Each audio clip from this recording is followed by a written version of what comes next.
It's a growing segment of our society. Adults who have a living parent over the age of 65 and are still raising children 18 or younger at home. They're the sandwich generation. Mothers in the sandwich generation, ages 35 to 54, feel more stressed than any other age group as they balance the demanding, delicate acts of caring for growing children and their aging parents. Well, here to tell us how women can not only survive but thrive in the sandwich generation is Dr. Stephanie Fabian. She is the director of the Office of Women's Health and the Women's Health Clinic at Mayo Clinic. Dr. Fabian, thanks for joining us. Thanks so much for having me. It is truly our pleasure. So this is an interesting topic. Let's talk about some of the most common health issues that are facing women in this sandwich generation.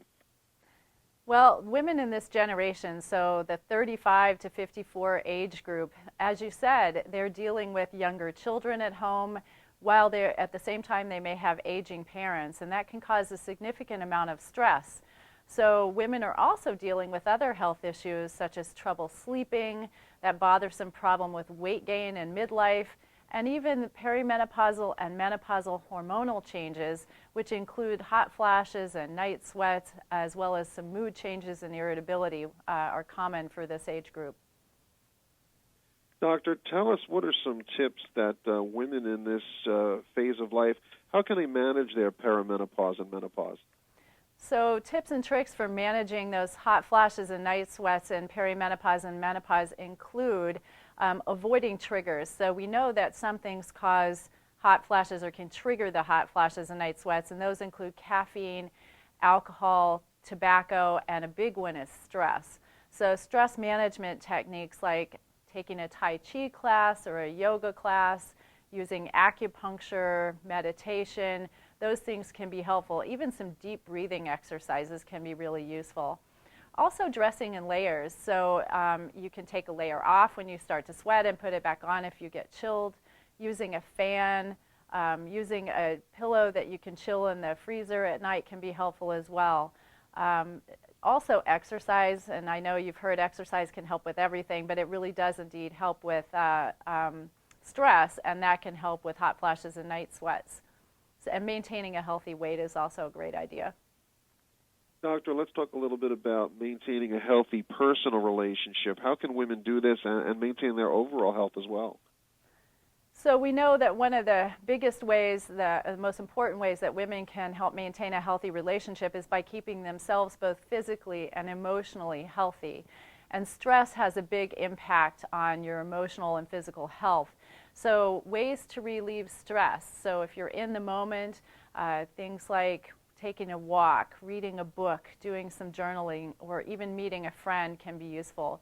But the bigger picture, longer term things that we can do, saying no to some things. It's okay for us to say no, and we say yes to so many things, probably to too many things.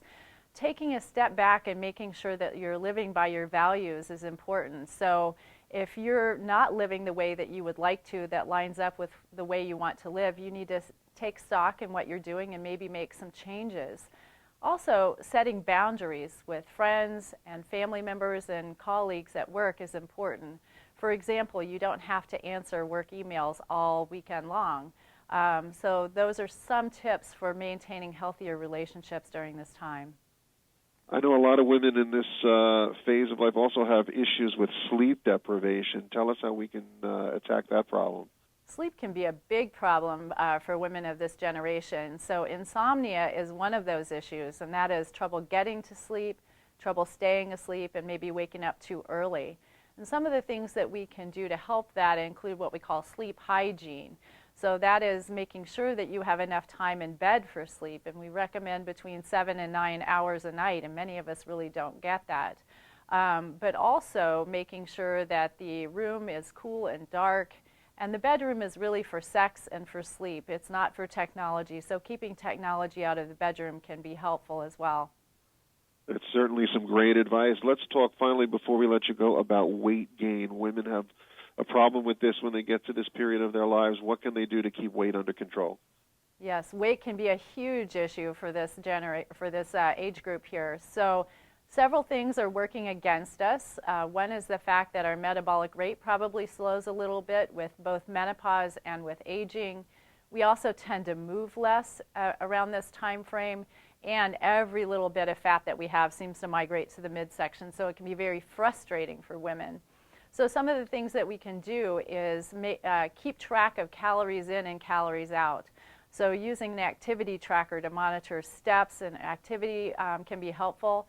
And also counting your calories, journaling your food intake can be helpful as well. We know that we eat roughly twice what we think we do, and we exercise about half what we think we do.